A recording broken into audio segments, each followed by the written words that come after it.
बच्चों नमस्कार। आज हम पुनः वाइस पढ़ेंगे पास्ट कंटिन्यूअस टेंस में।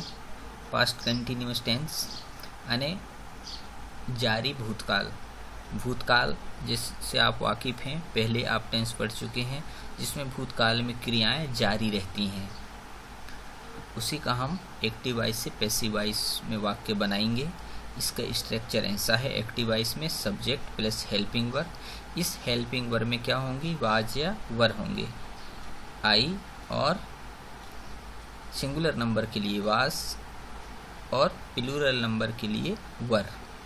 फिर मेन वर्ब के साथ आईएनजी जुड़ा होगा, फिर ऑब्जेक्ट। इसके बाद पैसिव वॉइस में वाक्य बनेंगे तो वो ऑब्जेक्ट सबसे पहले हो जाएगा, फिर हेल्पिंग वर्ब, फिर being.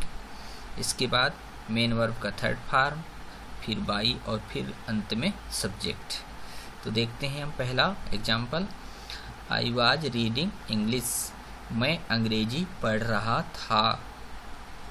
I was reading English, में अंग्रेजी पढ़ रहा था।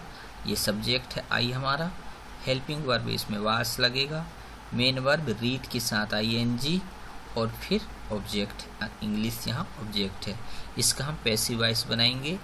English was being read by me, अंग्रेजी मेरे द्वारा पढ़ा जा रहा था।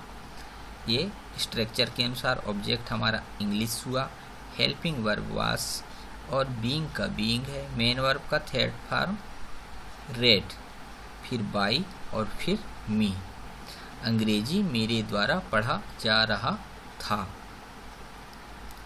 आगे चलते हैं हम नेक्स्ट एग्जाम्पल में। We were learning a poem, हम कविता याद कर रहे थे। यहाँ पर प्लूरल में है सेंटेंस, इसलिए वी के साथ वर का उपयोग करेंगे हम। We were learning a poem, हम कविता याद कर रहे थे।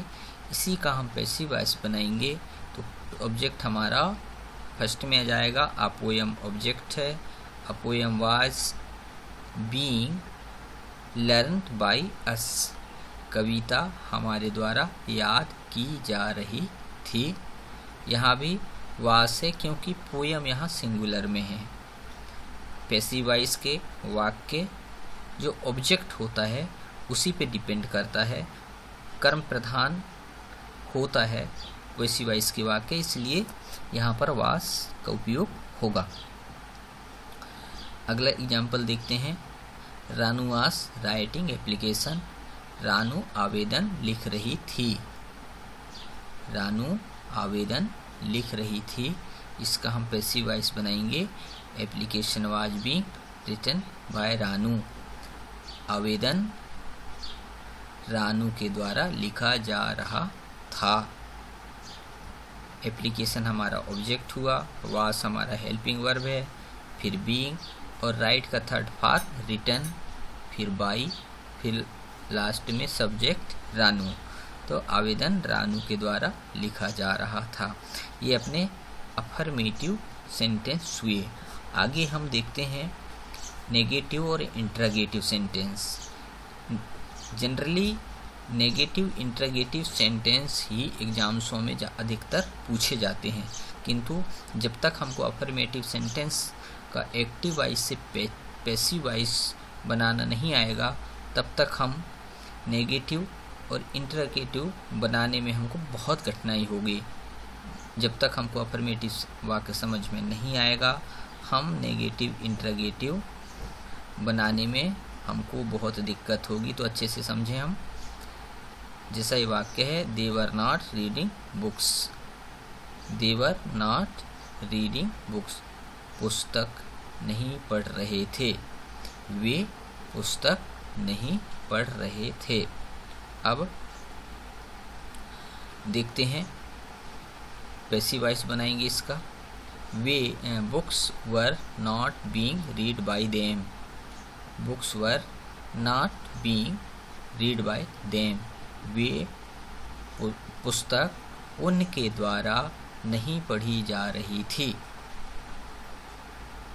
समझ में आ गया होगा।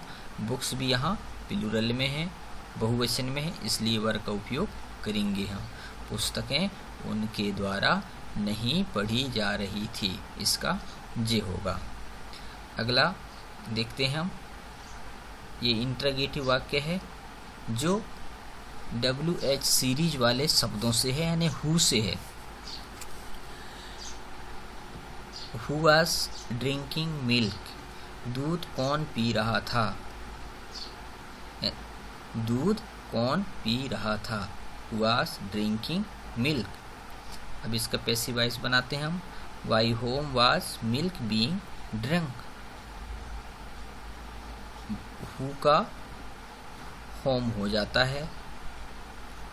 हमने पिछले वीडियो में भी ये सब जान चुके हैं कि हु का होम होता है, लेकिन होम के पहले हमको बाई लगाना पड़ता है। बाई होम वास, क्योंकि यहाँ होम भी सिंगल है इसलिए वास का उपयोग तो होगा, सिंगुलर में है इसलिए।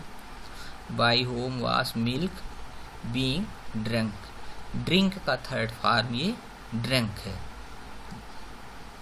किसके द्वारा दूध पिया जा रहा था। इस तरह आगे हम व्हाट वाला वाक्य देखते हैं। What was Ram doing, what was Ram doing, Ram क्या कर रहा था, राम क्या कर रहा था। इसका पैसिव वॉइस देखते हैं हम। व्हाट पैसिव वॉइस में वाक्य के सामने ही होगा, इसके बाद हेल्पिंग वर्ब होगी, इसके बाद बीइंग, और इसके बाद वर्ब का थर्ड फॉर्म, और इसके बाद बाई, इसके बाद सब्जेक्ट। ये वाक्य को आप ध्यान में रखें। ये W सीरीज वाले जैसे हु हुआ, व्हाट हुआ, वेयर हुआ, इसका अध्ययन अच्छे से बारीकी से हमको कंठस्थ कर लेना चाहिए। What was being doing by done by Ram. फिर से देखें, what was being done by Ram, Ram के द्वारा क्या किया जा रहा था। इस तरह पास्ट टेंस की कंटिन्यूस में ये वाक्य आप देखें। इन वाक्यों को आप एक से अधिक बार देखें और अच्छे से कंठस्थ करें, अपनी डायरी में लिखें, और जो भी कन्फ्यूजन हो तो आप हमसे संपर्क करें और छोटे छोटे वाक्य बना करके आप अभ्यास करें। आप इन्हीं वाक्यों से आधारित हिंदी में कुछ वाक्य बना लें और उसको बनाकर देखें, और फिर इन वाक्यों से मिलाएं। यदि उसमें आपको कुछ कठिनाई होती है तो पुनः अभ्यास करें, और इतना दक्षता हासिल करें इस वॉइस में कि हमको भविष्य में किसी प्रकार की वॉइस समझने में दिक्कत ना हो। थैंक्स।